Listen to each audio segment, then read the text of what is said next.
Hello friends, very good evening. Welcome to Daily Economy News Analysis. 25th and 26th డేట్స్లో వచ్చిన important economy ఆర్టికల్స్ని మనం ఈరోజు చూడబోతున్నాం. Before that let me remind you about our offer which is ending in 3 days. 3 రోజుల్లో end అయిపోతుంది. Fantastic February offer మనం run చేస్తున్నాం. 17,000 rupees డిస్కౌంట్తో run అవుతున్న ఈ ఆఫర్ అనేది మీకు 28th ఫిబ్రవరి వరకు మాత్రమే, అంటే ఇంకో 3 రోజులు మాత్రమే ఉంది. UPSC infinity live and recorded మీకు 48,000కే లభిస్తుంది. అలాగే ఆఫ్లైన్ మీకు 58,000 రూపాయలకే లభిస్తుంది. వైజాగ్, హైదరాబాద్ 2 చోట్ల కూడా మనం అందిస్తున్నాం. ఇది జస్ట్ 58,000కి మీకు లభిస్తుంది. So you have life time validity on both these courses. Online తీసుకోండి, ఆఫ్లైన్ తీసుకోండి, లైఫ్ టైమ్ వ్యాలిడిటీ ఉంటుంది. ఏ డౌట్ ఉన్నా ఈ నెంబర్కి మీరు కాంటాక్ట్ చేయండి. అలాగే optionals PSIR, public administration, sociology, anthropology and Telugu literature, these are the 5 optionals we're offering. వీటిపైన ఇవి కూడా లైవ్ అండ్ రికార్డెడ్ మోడ్లో అందిస్తున్నాం. ఫ్లాట్ 13,000 రూపీస్ ఆఫ్, అంటే 22,000 రూపాయలకి ఆప్షనల్ కోర్సులో జాయిన్ అయ్యే సువర్ణ అవకాశం మీకుంది. మంత్ ఎండ్ లోపు జాయిన్ అయిన వాళ్ళకి మాత్రమే, తర్వాత ఉండదు. వీటిపైన కూడా మీకు లైఫ్ టైం వ్యాలిడిటీ ఉంది. అలాగే నా economy courses, economy series follow అవుతున్నారు, ఎకానమీ క్లాసెస్ నచ్చినట్లయితే ఎకానమీ కోర్సెస్ కూడా మీరు జాయిన్ అవ్వచ్చు. So there is a separate course for Indian economy for UPSC. అలాగే Indian economy for UPSC recorded మోడ్లో తీసుకోవచ్చు, లైవ్ అండ్ రికార్డెడ్ తీసుకోవచ్చు. ఆర్బీఐ గ్రేడ్ బి ఫేజ్ 2 ఉంది. ఇండియన్ ఎకానమీ ఫర్ గ్రూప్ 2 ఉంది. ఏపీ తెలంగాణకి 3,000 రూపాయలే. అది మనకి ఇది కూడా మంత్ ఎండ్ వరకు మాత్రమే. ఇది కూడా 5,000 అవుతుంది ఫ్రమ్ 1st మార్చ్కి అది కూడా ఫీజు పెరుగుతుంది. అండ్ ఎకనామిక్ సర్వే కేవలం 999 రూపీస్ పే చేసి మీరు తీసుకోవచ్చు. సో ఈ ఇంపార్టెంట్ ఆర్టికల్ వచ్చేసి హిందూ పేపర్లో వచ్చింది. ఇది యూపీఎస్సీ పాయింట్ ఆఫ్ వ్యూలో చాలా ఇంపార్టెంట్. ఎందుకంటే ఒక ఇంట్రెస్టింగ్ కీవర్డ్ అనేది ఇక్కడ మనకు కనిపిస్తుంది. ఏంటది? Friend shoring. సో ఎవరు ఎలెన్ ఎవరు అంటే మనకి US treasury secretary, United states treasury secretary అనమాట ఎలెన్. సో తను ఏమంటుందంటే ఇండియాతో ఫ్రెండ్ షోరింగ్ అనేది కావాలి తను కోరుకుంటుంది. ఫ్రెండ్ షోరింగ్ అంటే అర్థం ఏంటి? సో ఫ్రెండ్ షోరింగ్ మీకు అర్థం కావడం కోసం మీకు కొంచెం బ్యాక్గ్రౌండ్ ఇచ్చి తర్వాత నేను ఫ్రెండ్ షోరింగ్లోకి వస్తాను. ఇలాంటి రిలేటెడ్ వర్డ్స్ ఇంకో 2-3 చెప్తాను. తర్వాత let's come to this word called friend shoring. So చూడండి, ఒక 3-4 పదాలు రాస్తాను, very interesting. So you have this word called of shoring, then you have on-shoring, then you have near-shoring, then you have friend-shoring లేదా LI shoring. ఇట్లాంటి పదాలు మీరు తీసుకోండి. So of shoring అంటే అర్థం ఏంటి? మనకి కావాల్సిన పనిని మనం వేరే చోటు నుంచి చేయించుకోవడం. ఫర్ ఎగ్జాంపుల్, అమెరికాలో ఉన్న ఏదన్నా ఒక కంపెనీ వాళ్ళకి అవసరమైన సాఫ్ట్వేర్ రిక్వైర్మెంట్ కావచ్చు, వేరే పని కావచ్చు, బెంగళూరులో బేస్ అయిన ఇండియన్ సాఫ్ట్వేర్ కంపెనీతో చేయించేసుకుంటుంది అనుకోండి, అప్పుడు దాన్ని ఏమంటాం మనం? ఆఫ్ షోరింగ్ అంటాం. Getting your things done from another country or another place. ఇంకో కంట్రీ ఇంకో ప్లేస్ నుండి మనం పని చేయించుకో, అంటే మనకు అవసరమైంది మనం అక్కడి నుంచి సోర్స్ చేసుకుంటున్నాం. You are sourcing what you want from a place other than your own country because you have certain advantages. నీ కంట్రీలో నువ్వు చేసుకునే దానికంటే ఆ కంట్రీలో చేసుకుంటే, ఆ కంట్రీ దగ్గర సోర్స్ చేసుకుంటే నీకు కాస్ట్ అడ్వాంటేజ్ కావచ్చు, క్వాలిటీ అడ్వాంటేజ్ కావచ్చు, ఏదన్నా ఉండొచ్చు. మీరు సాఫ్ట్వేర్ ఎగ్జాంపుల్ తీసుకుంటే అమెరికన్ కంపెనీ అమెరికాలోనే ఉన్న సాఫ్ట్వేర్ కంపెనీతో సర్వీసెస్ చేయించుకుంటే చాలా ఎక్కువ పే చేయాల్సి రావచ్చు. అదే పని ఇండియాలో ఉన్న సాఫ్ట్వేర్ కంపెనీ తక్కువ ప్రైస్కి మంచి క్వాలిటీతో ఇస్తుంది అనుకోండి. There is nothing wrong in sourcing those software services from India. ఇది offshoring concept. Then there is another concept called onshoring. Onshoring అవసరం. ఆన్ షోరింగ్ అంటే అర్థం ఏంటంటే మనకేది కావాలో మన షోర్స్లోనే, మన ఒడ్డు అంటే మన దేశంలోనే, మనకేం కావాలో మన దేశంలోనే చేసుకోవడం అనేది ఆన్ షోరింగ్ అనే కాన్సెప్ట్. మీకు అర్థమవుతుందా? Making products at home, which means you will make or source from, make at or source from home country. నీ కంట్రీలోనే నీకు అవసరమైనవి తయారు చేసుకోవడం. ఈ ఆన్ షోరింగ్ గురించి మాట్లాడాల్సిన పరిస్థితి ఎందుకు వచ్చిందంటే, ఎస్పెషల్లీ కోవిడ్ టైంలో, కోవిడ్-19 ఉధృతంగా ఉన్న టైంలో అమెరికాతో పాటు చాలా కంట్రీలు స్ట్రగుల్ అయ్యాయి. ఆ టైంలో వ్యాక్సిన్స్ కోసం కావచ్చు, లేదా మెడికేషన్స్ కోసం కావచ్చు, వేరే కంట్రీల పైన డిపెండ్ అవ్వాల్సి వచ్చింది. సప్లై చైన్స్ బాగా డిస్రప్ట్ అయ్యాయి. వాళ్ళ పొలిటికల్ సిచ్యువేషన్ వేరు, మన పొలిటికల్ సిచ్యువేషన్ వేరు, అక్కడ రూల్స్ వేరు, మన రూల్స్ వేరు అన్నప్పుడు వాటిని సోర్స్ చేసుకోవడం కష్టమైపోయింది. ఫర్ ఎగ్జాంపుల్, చైనా నుంచి అమెరికా తనకు కావాల్సినవి తెప్పించుకునేది నార్మల్ డేస్లో. కానీ కోవిడ్ టైంలో ఏమవుతుందంటే డిస్రప్షన్స్ వచ్చేసాయి, ఇష్యూస్ వచ్చేసాయి. సో చైనాలో పాలసీ వేరు, అమెరికాలో పాలసీ వేరు. అండ్ అమెరికా అడగగానే చైనా ఇమీడియట్గా రెస్పాండ్ అవ్వడానికి చైనా అమెరికాకి ఫ్రెండ్ కాదు. అర్థమవుతుందా? ఫ్రెండ్ కాదు. సో ఇలాంటి ఎసెన్షియల్స్ అత్యవసరమైన పరిస్థితుల్లో సోర్స్ చేయడం కష్టమైపోయింది అమెరికాకి.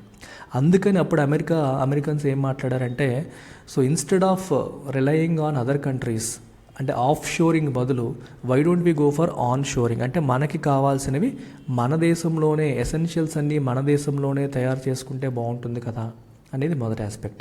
హ్యావింగ్ సెడ్ దట్, సొంత దేశంలోనే అన్నీ తయారు చేసుకోవాలంటే వర్కౌట్ కాకపోవచ్చు. ఎందుకంటే అమెరికాలో శాలరీస్ ఎక్కువ పే చేయాలి, ల్యాండ్ కాస్ట్ ఎక్కువ ఉండొచ్చు. సో కాస్ట్ ఆఫ్ ప్రొడక్షన్ అనేది వేరే దేశం నుంచి తెప్పించుకుంటే ఇంకా ఈజీ అవ్వచ్చు. అంటే అమెరికాలోనే ప్రొడ్యూస్ చేసుకునే బదులు వేరే దేశం నుంచి తెప్పించుకుంటే తక్కువ వర్కౌట్ అవుతుంది అనుకోండి, దెన్ అమెరికాలో ప్రొడ్యూస్ చేయడం వల్ల నష్టమే తప్పితే లాభం లేదు. కాకపోతే ఇది కూడా ఒక ఆప్షన్గా మనం చూడాలి. బయట దేశాలపైన, ఎస్పెషల్లీ మనకి అమెరికన్ పొలిటికల్ సిస్టమ్కి లేదా అమెరికన్ ఐడియాలజీకి సింక్ అవ్వని కంట్రీస్ నుంచి, లైక్ రష్యా అండ్ చైనా, అట్లాంటి కంట్రీస్ నుంచి సోర్స్ చేసుకుంటే ఇష్యూస్ అనేవి వస్తున్నాయి, ప్రాబ్లమ్స్ అనేవి వస్తున్నాయి. కాబట్టి either we go for onshoring or we go for nearshoring, which means source from nearby countries.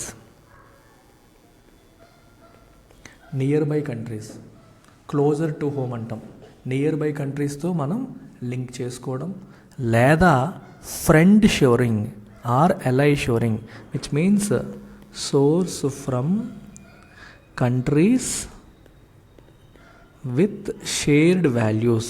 అంటే అమెరికా ఐడియాలజీని, అమెరికా సిద్ధాంతాలని షేర్ చేసుకునే. ఇప్పుడు ఫర్ ఎగ్జాంపుల్ ఇండియా, అమెరికా తీసుకుంటే రెండు డెమోక్రాటిక్ సిస్టమ్సే ఫాలో అవుతున్నాయి, రెండు చోట్ల డెమోక్రసీయే ఉంది. So we have shared values. India is a friend of US is a friend of India. Friend shoring అంటాం. అర్థమైందా? ఇట్లా అన్నమాట. ఇట్లాంటి పదాలని మనం ఉపయోగించవచ్చు. ఎలై షోరింగ్ లేదా ఫ్రెండ్ షోరింగ్ అనే పదాలని వాడారు.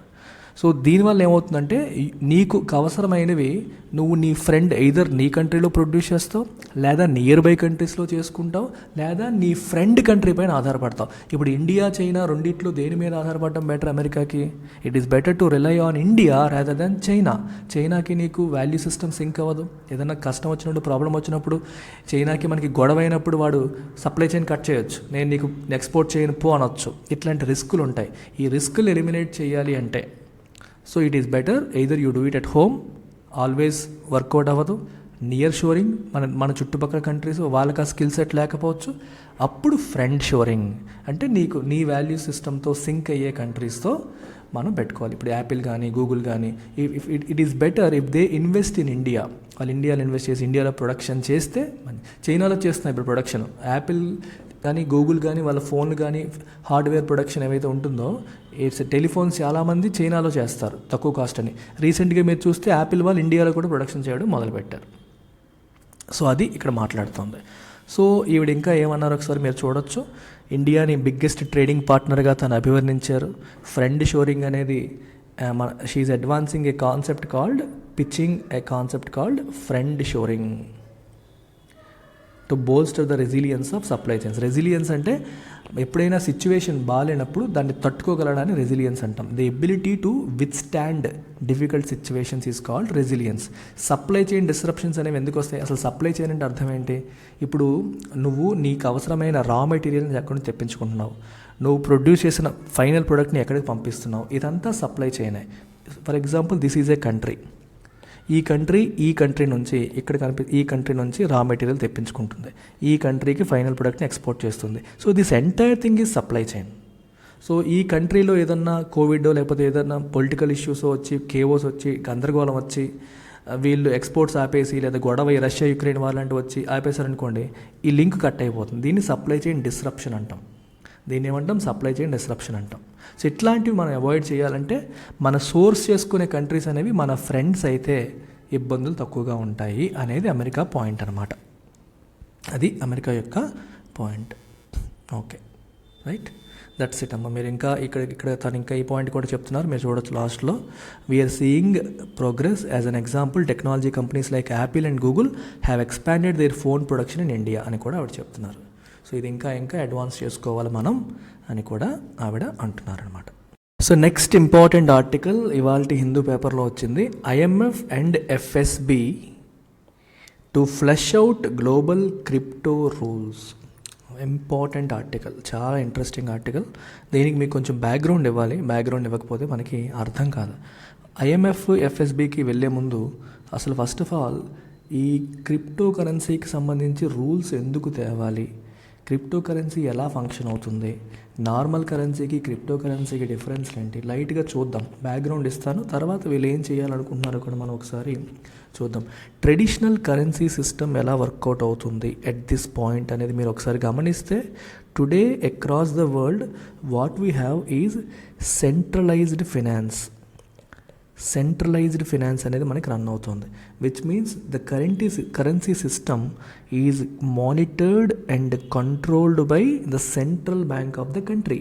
ఆ పర్టికులర్ కంట్రీ యొక్క సెంట్రల్ బ్యాంక్ కరెన్సీ సిస్టమ్ని కంట్రోల్ చేస్తుంది. ఫర్ ఎగ్జాంపుల్ ఇండియాలో ఆర్బీఐ ఏం చేస్తుంది, it has the authority to print కరెన్సీని ప్రింట్ చేసే అధికారం ఆర్బీఐకి ఉంది.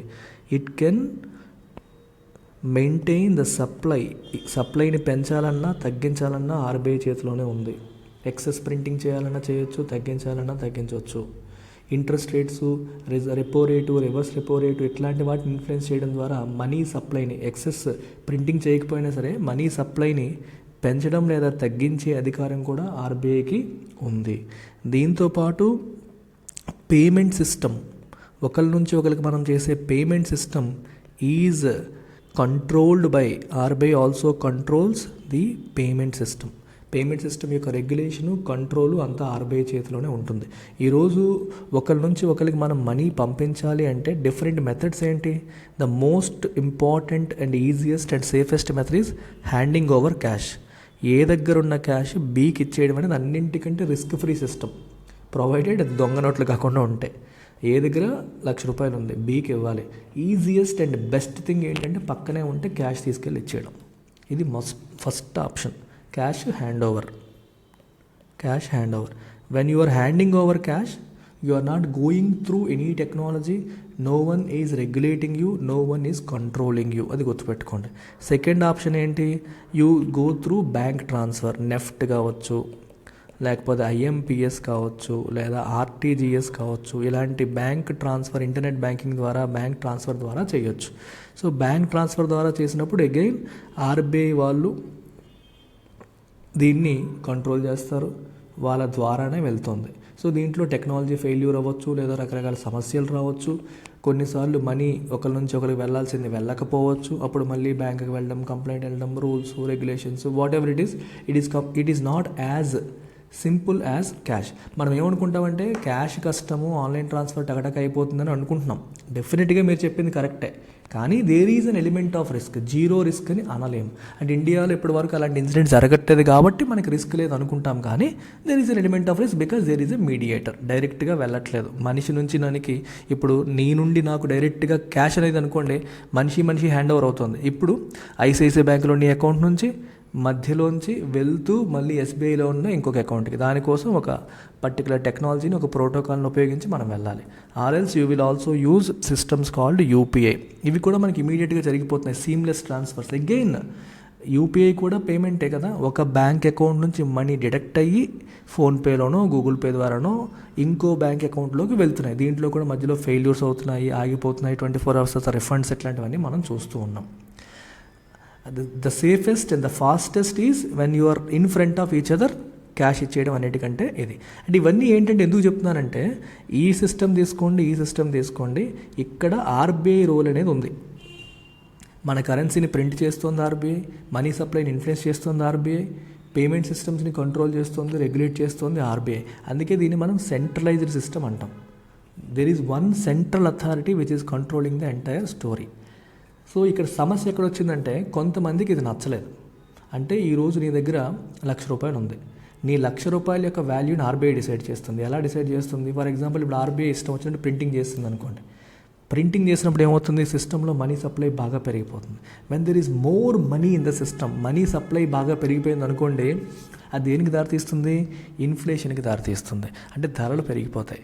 Demand for goods and services పెరిగిపోతుంది, ధరలు బాగా పెరిగిపోతాయి. ధరలు ఎప్పుడైతే బాగా పెరిగిపోతాయో నీ మనీ యొక్క కొనుగోలు శక్తి, పర్చేజింగ్ పవర్ అనేది తగ్గిపోతుంది. మీకు అర్థమైందా? ఇప్పుడు ఒక ఎకానమీలో ఇది అవైలబుల్గా ఉన్న మనీ అనుకోండి. So these are goods and services that are there in the system. So this money changes these goods and services. ఇది ఒక సినారియో. ఒకవేళ ఆర్బీఐ మనీ సప్లైని పెంచితే అప్పుడు this will be the money. When you have more money chasing same number of goods, మనకి చిన్నప్పుడు నేర్చుకున్న demand and supply concept. ఎక్కువ మంది తక్కువ వస్తువులు కొనుగోలు చేయడానికి వస్తే గుడ్స్ అండ్ సర్వీసెస్ సడన్గా పెరిగిపోవు కదా, అవి అంతే ఉంటాయి. When there is more money chasing the same number of goods, ఏమవుతుంది? గుడ్స్ అండ్ సర్వీసెస్ యొక్క ప్రైసెస్ పెరిగిపోతాయి, ధరలు పెరిగిపోతాయి. ఈ ధరలు పెరిగినప్పుడు మనకి దేనికి దారితీస్తుంది? మనకి పర్చేజింగ్ పవర్, మనీ యొక్క కొనుగోలు శక్తి తగ్గిపోతుంది. మీకు సింపుల్ ఎగ్జాంపుల్ చెప్తే, ₹100 నీ దగ్గర ఉన్నాయి. ఓకే, ఒక గుడ్డు ₹5 ఉండేది. ఒక గుడ్డు ₹5, which means you can buy 20 eggs.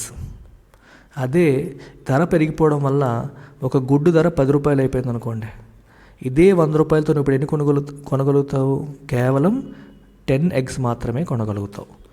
అంటే ఈ ₹100 యొక్క కొనుగోలు శక్తి, ఇంతకుముందు దీని కొనుగోలు శక్తి అంటే 20 గుడ్లు కొనే శక్తి దానికి ఉండేది. ఇప్పుడు 10 గుడ్లు మాత్రమే కొనగలుగుతుంది. Because of the increase in price. Increase in ప్రైస్ని మనం ఇన్ఫ్లేషన్ అంటాం. సో ఇన్ఫ్లేషన్ అనేది ఒక కరెన్సీ యొక్క కొనుగోలు శక్తిని తగ్గిస్తుంది. ఈ ఇన్ఫ్లేషన్ దేనివల్ల వచ్చింది? ఇక్కడ మనీ సప్లై పెరగడం వల్ల. మనీ సప్లై ఎవరి వల్ల పెరిగింది? ఆర్బీఐ చేతిలో ఉండడం వల్ల. ఆర్బీఐ అంటే ఒక సెంట్రలైజ్డ్ అథారిటీ. అందుకని చెప్పేసి కొంతమంది మనకి ఈ క్రిప్టో కరెన్సీ కాన్సెప్ట్ అనేది వచ్చింది. బిట్ కాయిన్ ద్వారా మనం విన్నాం ఇవన్నీ. డీటెయిల్స్కి వెళ్ళను కానీ క్రిప్టో కరెన్సీస్ లేదా క్రిప్టో అసెట్స్ ఎలా ఫంక్షన్ అవుతాయో ఒకసారి మీరు దీనికి ఆపోజిట్ అనమాట. క్రిప్టో అసెట్స్ ఎలా ఫంక్షన్ అవుతాయి మనకి క్రిప్టో కరెన్సీస్? ఇక్కడ there is no central authority. క్రిప్టోని రెగ్యులేట్ చేసే ఒక సెంట్రల్ అథారిటీ లేదు. ఇప్పుడు ఆర్బీఐ ఎలాగైతే ఇష్టం వచ్చినట్టు కరెన్సీ ప్రింట్ చేస్తుందో ఇక్కడ అలా కుదరదు. The supply is limited. ఎన్ని బిట్ కాయిన్స్ అనేది లిమిటెడ్, అది ఇష్టం వచ్చినట్టు పెంచుకోవడానికి అవ్వదు. Supply is limited. You can't print. First of all they exist in electronic or digital form. అవి డిజిటల్ ఫామ్లో ఉంటాయి, ఫిజికల్ ఫామ్లో ఉండవు. ఎలక్ట్రానిక్ ఫామ్లో ఉంటాయి, డిజిటల్ ఫామ్లో ఉంటాయి, ఫిజికల్ ఫామ్లో ఉండవు. Supply is limited. No central authority. దాన్ని ఏ ఒక్కరూ కంట్రోల్ చేయలేరు. No central authority. అది ఒక అల్గారిథమ్ని బేస్ చేసుకొని ఫంక్షన్ అవుతాయి. టెక్నాలజీని బేస్ చేసుకొని, అల్గారిథమ్ని బేస్ చేసుకొని. ఇప్పుడు బిట్ కాయిన్ అనే క్రిప్టో కరెన్సీ తీసుకుంటే it is based on a technology called block chain అనే టెక్నాలజీని బేస్ చేసుకొని, దాని అల్గారిథమ్ని బేస్ చేసుకొని రన్ అవుతుంది. సో దీన్ని ఏమంటే మనం డీసెంట్రలైజ్డ్ ఫైనాన్స్ అంటాం. It is completely decentralised. So which means ఈ కరెన్సీని ఎవరు మానిటర్ చేయలేరు, రెగ్యులేట్ ఇన్ ద సెన్స్ ఈ కరెన్సీని ఎవరు ఇన్ఫ్లుయెన్స్ చేయలేరు. దీని సప్లైని పెంచలేరు, తగ్గించలేరు, ఏమీ చేయలేరు. ఇది పరిస్థితి. సో అప్పుడు మన కరెన్సీ, మన మనీ అనేది సేఫ్గా ఉంటుంది. మనం ఆర్బీఐ లేదా మన సెంట్రల్ గవర్నమెంట్ చేసిన తప్పుడు పాలసీల వల్ల మనం నష్టపోయే పరిస్థితి ఉండదు. Because it is not controlled by any one. ఒకరి నుంచి ఇంకొకరికి బిట్ కాయిన్స్ ట్రాన్స్ఫర్ చేసుకుంటే డైరెక్ట్ ట్రాన్స్ఫర్. అది మధ్యలో ఆర్బీఐ దగ్గరికి వెళ్ళి, సెంట్రల్ అథారిటీ దగ్గరికి వెళ్ళి అనే కాన్సెప్టే ఉండదు. You can directly exchange. Money transfers చాలా ఈజీ అయిపోతాయి, సింపుల్ అయిపోతాయి, రిస్క్ అనేది ఉండదు అనే ఆస్పెక్ట్తో క్రిప్టో అసెట్స్ వచ్చాయి. రిస్క్ ఫ్యాక్టర్స్ ఎక్కడ వచ్చాయంటే ఈ క్రిప్టో అసెట్స్ అనేవి గవర్నమెంట్ మానిటరింగ్ లేకుండా జరుగుతున్నాయి కాబట్టి వీటిని ఉపయోగించి ఇల్లీగల్ యాక్టివిటీస్ చేసుకోవచ్చు. హ్యూమన్ ట్రాఫికింగ్, డ్రగ్ ట్రాఫికింగ్, ఇట్లాంటి కార్యక్రమాలకి వీటిని ఉపయోగించే అవకాశాలు పెరిగిపోతాయి. దానివల్ల ఎకానమీ టెర్రరిజంకి ఫినాన్స్ చేయడానికి ఇట్లాంటి వాటికి దీన్ని ఉపయోగిస్తే మొత్తం దేశాలు భ్రష్టు పట్టేస్తాయని చెప్పేసి కొన్ని దేశాలు దీన్ని బ్యాన్ చేయాలని చెప్పంటున్నాయి. కొన్ని దేశాలు వీటిని కంటిన్యూ అఫీషియల్గా అలౌ చేద్దామని చెప్పంటున్నాయి. ఇట్లాంటివి జరుగుతాయి, డిస్కషన్ అనేది జరుగుతుంది. సో ఇప్పుడు ఇండియాలో కూడా మీరు తీసుకుంటే you have RBI, Reserve Bank of India ఏమంటుందంటే it is seeking an outright ban. మొత్తం క్రిప్టో కరెన్సీస్ని బ్యాన్ చేసేయాలని చెప్పి ఇది అంటుంది. కానీ నిర్మలా సీతారామన్ ఏమంటున్నారంటే లేదు, క్రిప్టోస్ని మనం రెగ్యులేట్ చేద్దాం, అంటే క్రిప్టోస్ ఎలా రన్ అవ్వాలి అనేదాన్ని ఇంటర్నేషనల్గా దేశాలన్నీ కూర్చొని మాట్లాడుకొని మనం రెగ్యులేట్ చేద్దాము, మనం కంట్రోల్ చేద్దాము అనేసి సీతారామన్ గారు ప్రపోజ్ చేశారు. ఇన్ఫ్యాక్ట్ మనకి సీతారామన్తో పాటు ట్రెజరీ సెక్రటరీ జెనెత్ ఎలెన్ కూడా అదే చెప్పారు. So both of them they pitched for a coordinated regulatory mechanism. అంటే ప్రపంచ దేశాలన్నీ కూర్చొని మనం ఒక రెగ్యులేటరీ మెకానిజం అనుకోవాలి, ఒక్కొక్క దేశం ఒక్కొక్క పాలసీ ఫాలో అవ్వకుండా అందరూ ఒకటే పాలసీ ఫాలో అయ్యేలాగా మనం వెళ్ళాలి, ఒక రెగ్యులేటరీ మెకానిజం అనేది మనం తీసుకురావాలి, అన్ని దేశాలు ఒకటే స్టాన్స్ ఫాలో అయ్యేలాగా చేయాలి అని చెప్పేసి వీళ్ళు ప్రపోజ్ చేశారు. సో ఈ ప్రపోజల్ తర్వాత నౌ ఈ 2 గ్లోబల్ ఏజెన్సీస్ ఏవైతే ఉన్నాయో IMF ఇంటర్నేషనల్ మానిటరీ ఫండ్ మరియు financial stability board, now they are going to formulate a technical paper. వాళ్ళకి టెక్నికల్ పేపర్ ప్రపోజ్ చేస్తారు. They will come out with a paper, ఓకేనా, ఇలా చేద్దాము అని చెప్పేసి అది నలుగురికి పబ్లిష్ చేస్తారు. ప్రపంచ దేశాలని దాన్ని డిస్కస్ చేస్తాయి. If it is okay then they will move forward, ఓకేనా, in a bid to gain a coordinated global approach for regulation of crypto assets as proposed by Indian presidency of the G20 ప్రెసిడెంట్గా India propose చేసింది. So దాన్ని ముందుకు తీసుకెళ్ళాలి అని చెప్పి IMF and FSB 2 కలిపి కోఆర్డినేటెడ్గా ఒక పేపర్తో వస్తాయి. అయితే కొంచెం బ్యాక్గ్రౌండ్ మీకు IMF ఏం చేస్తుంది, FSB ఏం చేస్తుంది కూడా లైట్గా మీరు తెలుసుకుంటే మంచిది. FSB అంటే financial stability board. It is an international body లేదా ఆర్గనైజేషన్. ఇది ఏం చేస్తుందంటే గ్లోబల్ ఫినాన్షియల్ సిస్టమ్ని మానిటర్ చేస్తుంది. It monitors the financial system and makes recommendations for better functioning of it. Financial system ఎలా ఉంది, దాంట్లో లోపాలు ఏమైనా ఉన్నాయా, ఇంకా ఏమైనా బెటర్ పాలసీస్ తీసుకురావాలా అని డిఫరెంట్ కంట్రీస్కి అథారిటీస్కి రికమెండేషన్స్ ఇస్తుంది ఫినాన్షియల్ స్టెబిలిటీ బోర్డ్, సింపుల్ టర్మ్స్లో అది. అలాగే IMF ఇంటర్నేషనల్ మానిటరీ ఫండ్, ఇది 1944లో మనకి వచ్చిందమ్మా IMF. సో IMF జనరల్గా మనకి న్యూస్లో ఎప్పుడు కనిపిస్తూ ఉంటుంది. ఇప్పుడు శ్రీలంక విషయంలో కావచ్చు, పాకిస్తాన్ విషయంలో కావచ్చు, మనం IMF గురించి ఎక్కువగా చూస్తూ ఉన్నాం. సో IMF కూడా ఏం చేస్తుందంటే ఇట్ మానిటర్స్ ఇంటర్నేషనల్ మానిటరీ సిస్టమ్స్ని ఇది మానిటర్ చేస్తూ ఉంటుంది. గ్లోబల్ ఎకనామిక్ డెవలప్మెంట్స్ని మానిటర్ చేస్తుంది. అంటే కంట్రీ యొక్క ఫారిన్ ఎక్స్చేంజ్ స్టేటస్ని కూడా మానిటర్ చేస్తూ ఉంటుంది. డెట్ స్టేటస్ అంటే ఆ తీసుకున్న అప్పులు తీర్చుకోగలుగుతున్నాయా లేదా, వాళ్ళు ఏమైనా రిస్కీ పాలసీలు ఫాలో అవుతున్నారా, లేకపోతే ఏం చేస్తే ఫారిన్ ఎక్స్చేంజ్ని సరిగ్గా మేనేజ్ చేయొచ్చు, అలాంటి విషయాల్లో సలహాలు సూచనలు ఇస్తుంది. ఒకవేళ ఏదన్నా కంట్రీ స్ట్రగుల్ అయితే దానికి హెల్ప్ కూడా చేస్తుంది. ఇండియాకి 1990స్లో బ్యాలెన్స్ ఆఫ్ పేమెంట్ క్రైసిస్ వచ్చినప్పుడు ఇండియాకి IMF హెల్ప్ చేసింది. ఏ రకంగా లో కాస్ట్ తక్కువ వడ్డీకి లోన్లు ఇచ్చి, అంటే నువ్వు వేరే కంట్రీ దగ్గర అప్పు తీసుకున్నావు, తీర్చలేని పరిస్థితిలో ఉన్నప్పుడు అప్పుడు ఏం చేస్తుందంటే IMF నీకు లోన్ ఇస్తుంది తక్కువ కాస్ట్కి ఇచ్చి, నువ్వు ఏ తప్పులు చేయడం వల్ల అయితే నువ్వు ఎలాంటి పరిస్థితికి పడిపోయావో ఆ తప్పులు అనేవి జరగకుండా నీకు రికమెండేషన్స్ ఇస్తుంది. అది నువ్వు ఫాలో అయితేనే హెల్ప్ చేస్తుంది. ఇండియాలో తీసుకుంటే మనకి LPG reforms, liberalisation, privatisation, globalisation reforms అనేవి 1990స్లో మనకు వచ్చాయంటే ఎందుకు వచ్చాయి? IMFకి హెల్ప్ అడిగాం మనం. IMF వాళ్ళు మనకు లోన్ ఇచ్చారు. అయితే మేము ఇవ్వాలి అంటే మీ రిఫార్మ్స్ అన్నీ తేవాలి, మీరు లిబరలైజ్ చేయాలి. లిబరలైజ్ చేయడం అంటే అంతా గవర్నమెంట్ కంట్రోల్లో ఉండకూడదు. ఎవరైనా సరే బిజినెస్ పెట్టాలంటే పెట్టుకునేలాగా ఉండాలి. లైసెన్స్ రాజా అని ఉండేది, అది పోవాలి. ప్రైవేటైజ్ చేయాలి. గవర్నమెంట్ ఆర్గనైజేషన్స్ని కొన్నిటిని ప్రైవేటైజ్ చేయడం జరిగింది. గ్లోబలైజ్, ఎక్స్పోర్ట్స్ ఇంపోర్ట్స్ పెరగాలి. విదేశాల నుంచి మనం రప్పించుకునే వాటిపైన టారిఫ్లు గట్రా వేయకూడదు, తగ్గించాలి. ఇట్లాంటి కొన్ని రిఫార్మ్స్ వస్తే మేము ఇస్తామని చెప్పారు. అప్పుడు PV నరసింహారావు హయాంలో, మన్మోహన్ సింగ్ గారు PV నరసింహారావు గారి హయాంలో దాన్ని తీసుకురావడం జరిగింది. So IMF role especially international payments విషయంలో, అప్పులు తీసుకొని కట్టలేని విషయంలో వస్తుందన్నమాట. ఎస్పెషల్లీ మానిటరీ సిస్టమ్స్ అనేది ఫాలో అవుతూ మానిటర్ చేస్తూ ఉంటుంది. Similar kind of role 2 play చేస్తే, కానీ IMF మీకు లోన్స్ కూడా ఇస్తుంది. FSB మీకు రికమెండేషన్స్ వరకు ఆగుతుంది, IMF హెల్ప్ కూడా చేస్తుంది అనమాట.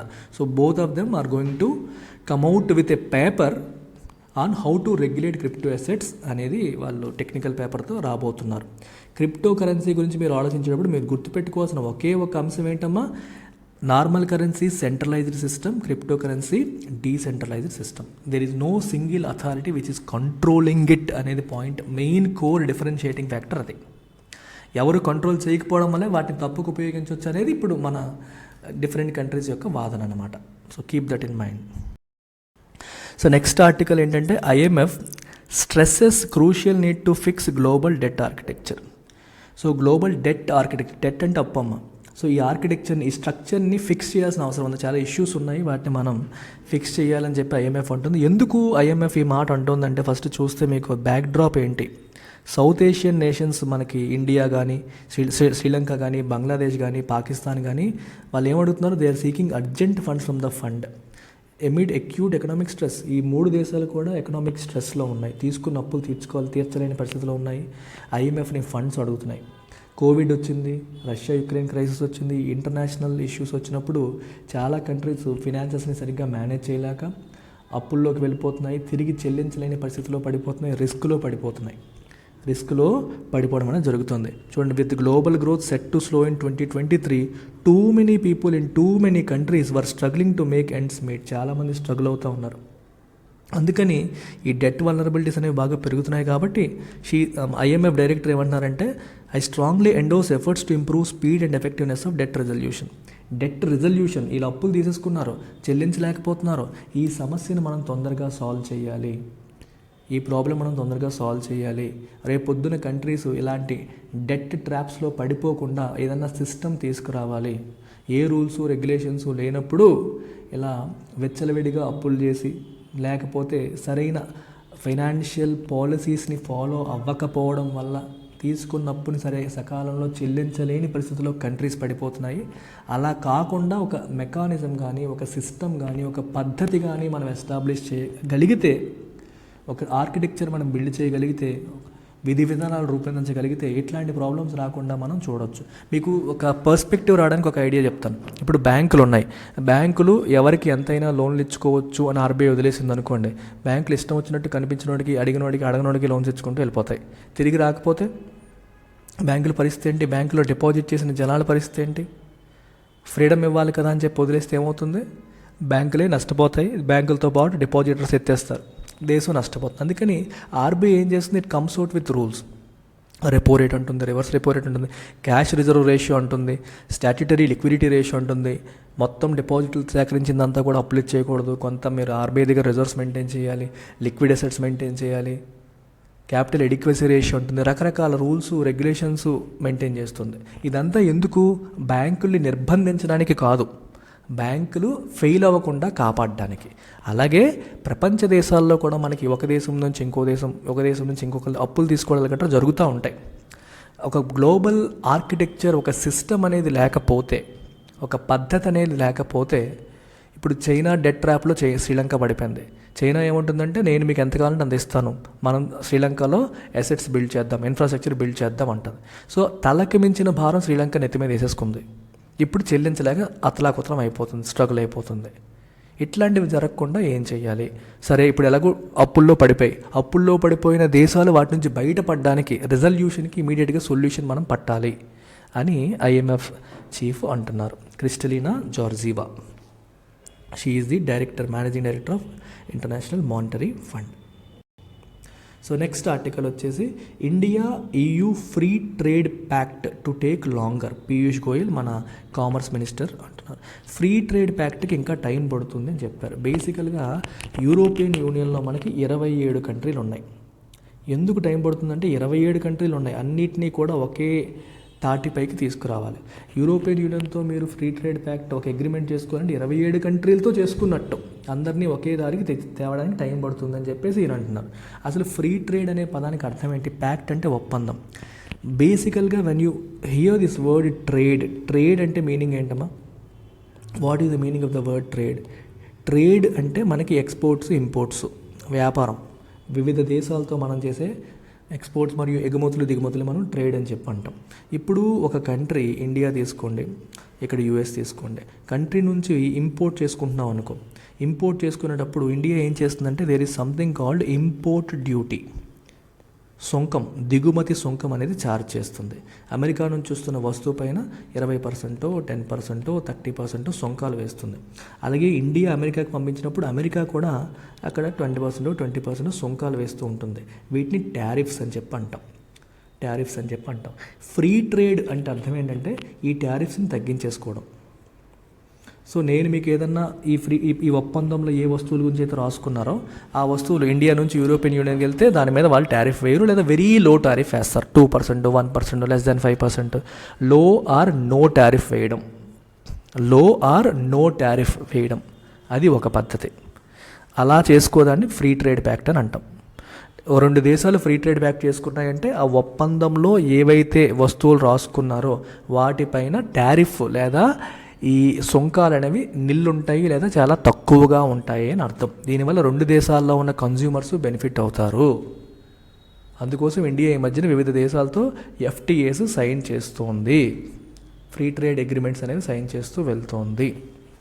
వీటిలో మళ్ళీ రకరకాలు ఉంటాయి. అంటే ఎర్లీ స్టేజ్ నుంచి బాగా కాంప్రహెన్సివ్ స్టేజ్ వరకు రకరకాలు ఉంటాయి. అవన్నీ మనం ఇంకో క్లాస్లో డీటెయిల్డ్గా డిస్కస్ చేద్దాం. అయితే ఇండియాకి EUకి జరగాల్సిన ఈ ప్యాక్ట్ అనేది టైం పడుతుందని చెప్పేసి పీయూష్ గోయల్ అంటున్నారు, అంతే. సో ఈ గ్రూప్ 2 ప్రిపేర్ అవుతున్న వాళ్ళకి మంచి గుడ్ న్యూస్. ఎప్పటి నుంచో నన్ను అడుగుతున్నారమ్మా ఇండియన్ ఎకానమీ నాకు గ్రూప్ 2 వాళ్ళకి చెప్పమని. సో APPSC, TSPSC ప్రిపేర్ అవుతున్న స్టూడెంట్స్, గ్రూప్ 2 ఆస్పిరెంట్స్కి ఇండియన్ ఎకానమీ క్లాసెస్ ఎక్స్క్లూజివ్గా మీకోసం సెపరేట్గా నేను లైవ్ క్లాసెస్ చెప్పబోతున్నాను. నేనే స్వయంగా హ్యాండిల్ చేస్తాను.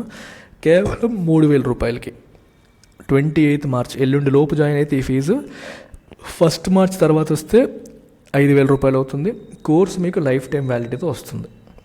న్యూ బ్యాచెస్ ఫ్రెష్గా స్టార్ట్ అవుతాయి 1 మార్చ్ నుంచి. ఈ నెంబర్కి కాంటాక్ట్ చేసి ఎల్లుండి లోపు జాయిన్ అయిపోండి. You can attend this class. లేదా APPSC, TSPSC ఫుల్ కోర్సులు ఉన్నాయి గ్రూప్ 2కి. అందులోకి వస్తే ఆటోమేటిక్గా మీకు ఆ 3,000 రూపాయల కోర్స్ ఇందులో ఇంక్లూడ్ అయిపోతుంది. మీరు సెపరేట్గా ఏం పే చేయక్కర్లేదు. దీంతో మీకు ఎంటైర్ గ్రూప్ 2 సిలబస్ కవర్ అవుతుంది. AP history, Telangana history, Telangana movement, AP economy, Telangana economy ఎవరికి వాళ్ళకి సెపరేట్గా కవర్ అవుతాయన్నమాట. మనకి geography, polity, science and technology, everything gets covered in this course. That's about it. Take care. Bye.